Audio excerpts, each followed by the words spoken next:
दोस्तों नमस्कार, जोहार। चलिए जानते हैं झारखंड सूबा की ताज़ा खबरों को, लेकिन उससे पहले अगर आपने अभी तक इस चैनल को सब्सक्राइब नहीं किया तो सब्सक्राइब कर लें, जिससे कि आपको झारखंड सूबा की ताज़ा खबर रोजाना मिलती रहे।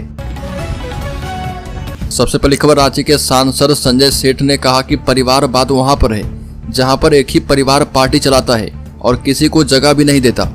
रांची सांसद एवं रक्षा राज्य मंत्री संजय सेठ ने भाजपा की प्राथमिकताएं गिनाई और कहा कि भाजपा की सरकार आई तो युवाओं के साथ न्याय किया जाएगा, महिलाओं का सम्मान होगा और भाजपा मूलवासियों के साथ खड़ी है।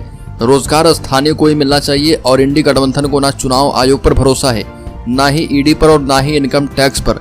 भाजपा लूट की दुकान बंद करती है तो इंडी गठबंधन को लोकतंत्र खतरे में दिखने लगता है। अगली खबर, हेमंत सोरेन ने बरहेट तो कल्पना सोरेन ने गांडे विधानसभा से भरा पर्चा। रांची से सीपी सिंह, महुआ मांझी ने भी किया नामांकन। 100 से भी ज्यादा प्रत्याशी का नॉमिनेशन हो गया है। झारखंड विधानसभा चुनाव के पहले चरण के नामांकन का 25 अक्टूबर आखिरी दिन है और इससे एक दिन पहले कई दिग्गज पर्चा भर चुके हैं। इसमें झारखंड के मुख्यमंत्री हेमंत सोरेन, उनकी पत्नी कल्पना सोरेन भी शामिल है। वहीं रांची से बीजेपी प्रत्याशी सीपी सिंह, उनकी प्रतिद्वंदी महुआ मांझी ने भी नॉमिनेशन फाइल कर दिया है। अलग अलग विधानसभा क्षेत्रों में 100 से अधिक प्रत्याशी पर्चा भर रहे। हेमंत सोरेन की पत्नी कल्पना सोरेन ने गांडे सीट से अपना नॉमिनेशन फाइल कर दिया है। अगली खबर, देवघर में भाजपा के नारायण दास को मिलेगी टक्कर। पूर्व विधायक कामेश्वर नाथ दास लड़ेंगे निर्दलीय चुनाव। 28 अक्टूबर को करेंगे नामांकन।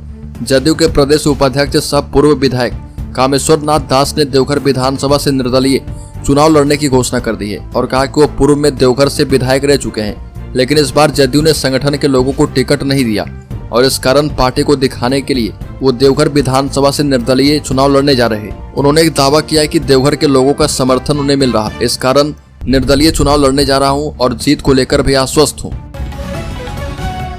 अगली खबर, सरयू राय का बड़ा दावा, कहा कि 5 साल में कदमा सुनारे में आपराधिक गैंग खड़े हुए हैं और इन पर एक बड़े का हाथ है। जमशेदपुर पश्चिमी से एनडीए के उम्मीदवार सरयू राय ने कहा कि आज से 5 साल पहले वह जमशेदपुर पश्चिमी को जिस हालत में छोड़कर गए थे, 5 साल के बाद इस क्षेत्र की हालत बदतर हो गई है। मानकों के कई मोहल्ले में शुद्ध पेयजल तक नहीं मिल रहा। उस वक्त पानी की जो टंकी हमने बनवाई थी उनका आज कोई इस्तेमाल भी नहीं करता। बिजली के क्षेत्र में भी यही हाल है, हर वक्त पावर कट होते रहता है, पहले ऐसा नहीं था। अगली खबर, दाना तूफान से भी ज्यादा खतरनाक है हेमंत सरकार। केंद्रीय मंत्री शिवराज सिंह चौहान ने कहा कि दाना तूफान आ रहा और ये तूफान तो 2 दिन में निकल जाएगा, लेकिन यदि झारखंड में हेमंत सोरेन सरकार एक बार फिर आई तो झारखंड को बर्बादी की तरफ ले जाएगी। रांची में हुई बेटी के बलात्कार की घटना को लेकर राज्य सरकार को घेरा और शिवराज सिंह चौहान ने कहा कि हेमंत सरकार में 7400 लड़कियों का बलात्कार हुआ है। हेमंत सरकार में रूबिका पहाड़िया जैसी बेटियों के साथ क्या क्या किया गया। हेमंत सोरेन की सरकार बर्दाश्त करने लायक नहीं है। अगली खबर, आजसू की दूसरी लिस्ट जारी। दिनेश चंद्र बोयापाई मनोहरपुर से लड़ेंगे विधानसभा का चुनाव। झारखंड चुनाव 2024 के लिए आजसू पार्टी ने प्रत्याशी की दूसरी लिस्ट जारी कर दी है। मनोहरपुर एसटी सीट से दिनेश चंद्र बोयापाई को प्रत्याशी बनाया गया। पार्टी के केंद्रीय महासचिव राजेंद्र मेहता के हस्ताक्षर से प्रत्याशी की सूची भी जारी की गई है। 20 अक्टूबर को आजसू ने पहली लिस्ट जारी करके 8 सीटों पर प्रत्याशी की घोषणा कर दी थी। अगली खबर, झारखंड विधानसभा चुनाव को लेकर शिल्पी नेहा तिर्की, बन्ना गुप्ता, डॉक्टर अजय कुमार, केएन त्रिपाठी, देवेंद्र और कुशवाहा पुष्पा समेत कई सीटों पर नामांकन किया गया। झारखंड के सभी विधानसभा क्षेत्र से सभी दलों के प्रत्याशी और निर्दलीय प्रत्याशी नामांकन भर रहे। हटिया से कांग्रेस प्रत्याशी अजय नाथ सहदेव एवं बीजेपी के प्रत्याशी नवीन जायसवाल, खिजरी से कांग्रेस प्रत्याशी राजेश कच्छप और कांके से बीजेपी प्रत्याशी जीतू चरण राम ने भी पर्चा भरा है। अगली खबर, हाईकोर्ट ने कांके विधायक समरी लाल के खिलाफ चुनाव याचिका खारिज की। झारखंड हाईकोर्ट ने कांके विधायक समरी लाल द्वारा वर्ष 2019 झारखंड विधानसभा चुनाव में दिए गए जाति प्रमाण पत्र को गलत बताते हुए कांग्रेस उम्मीदवार सुरेश बैठा की चुनाव याचिका पर फैसला सुना दिया। हाईकोर्ट की एकल पीठ ने सुरेश बैठा की चुनाव याचिका खारिज कर दी है। पूर्व में कोर्ट ने मामले में सुनवाई पूरी होने के बाद फैसला सुरक्षित रख लिया था। याचिकाकर्ता सुरेश बैठा की ओर से अधिवक्ता इंद्रजीत सिंह, विभास सिन्हा और अखोरी अविनाश कुमार ने पैरवी की। अगली खबर, इंडिया अलायंस को लगा बड़ा झटका। इस पार्टी ने किया अकेले चुनाव लड़ने का ऐलान। बता दें कि झारखंड में विधानसभा चुनाव 2024 की तारीख अब कुछ ही दिन दूर है। और वाम दलों ने झारखंड में कांग्रेस और झारखंड मुक्ति मोर्चा के साथ चुनाव नहीं लड़ने का ऐलान कर दिया है। बता दें कि चुनाव से पहले इस गठबंधन को बड़ा झटका लगा है। जानकारी के मुताबिक वाम दल गठबंधन में सीट न दिए जाने से नाराज है और वाम दल कांग्रेस और झारखंड मुक्ति मोर्चा के साथ चुनाव नहीं लड़ेगी। अगली खबर बोरियो में बोले मुख्यमंत्री, कहा कि झारखंड में पहली बार समय से पहले चुनाव, हेमंत सोरेन को रोकने की साजिश है। झारखंड के मुख्यमंत्री हेमंत सोरेन बरहेट विधानसभा सीट से नामांकन दाखिल करने के बाद बोरियो के डुमरिया मैदान पहुंचे और उनके पहुंचने पर कार्यकर्ताओं ने माला पहनाकर और अंग वस्त्र देकर उनका भव्य स्वागत किया।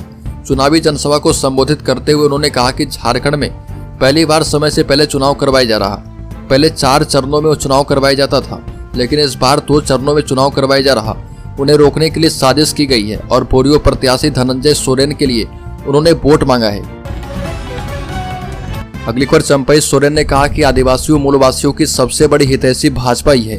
बहरागोड़ा विधानसभा के भाजपा प्रत्याशी डॉक्टर दिनेशानंद गोस्वामी ने मुख्यमंत्री चंपई सोरेन के साथ घाट जिला अनुमंडल कार्यालय पहुंचकर नामांकन किया और डॉक्टर गोस्वामी के साथ पूर्व प्रदेश अध्यक्ष डॉक्टर दीपक प्रकाश, पूर्व मुख्यमंत्री चंपई सोरेन, ग्रामीण जिला अध्यक्ष चंडी चरण साव समेत कई भाजपा के वरीय नेता मौजूद थे।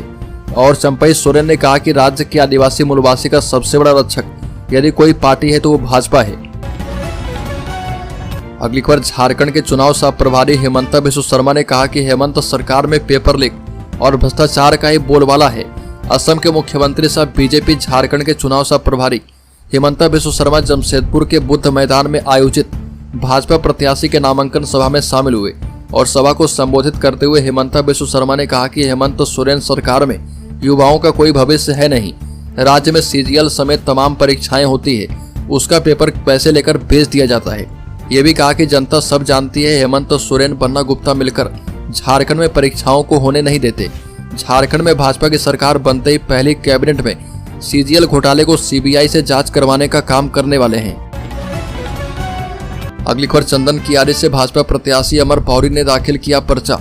बता दें कि चंदन कियारी विधानसभा सीट के लिए चंदन कियारी विधायक सह झारखंड के नेता प्रतिपक्ष अमर पौरी ने नामांकन पर्चा भरा है। लगातार तीसरी बार चुनाव लड़ रहे भाजपा प्रत्याशी अमर पौरी 10 बजे चंदन कियारी से बालों के काफिले के साथ चास अनुमंडल कार्यालय पहुंचे थे।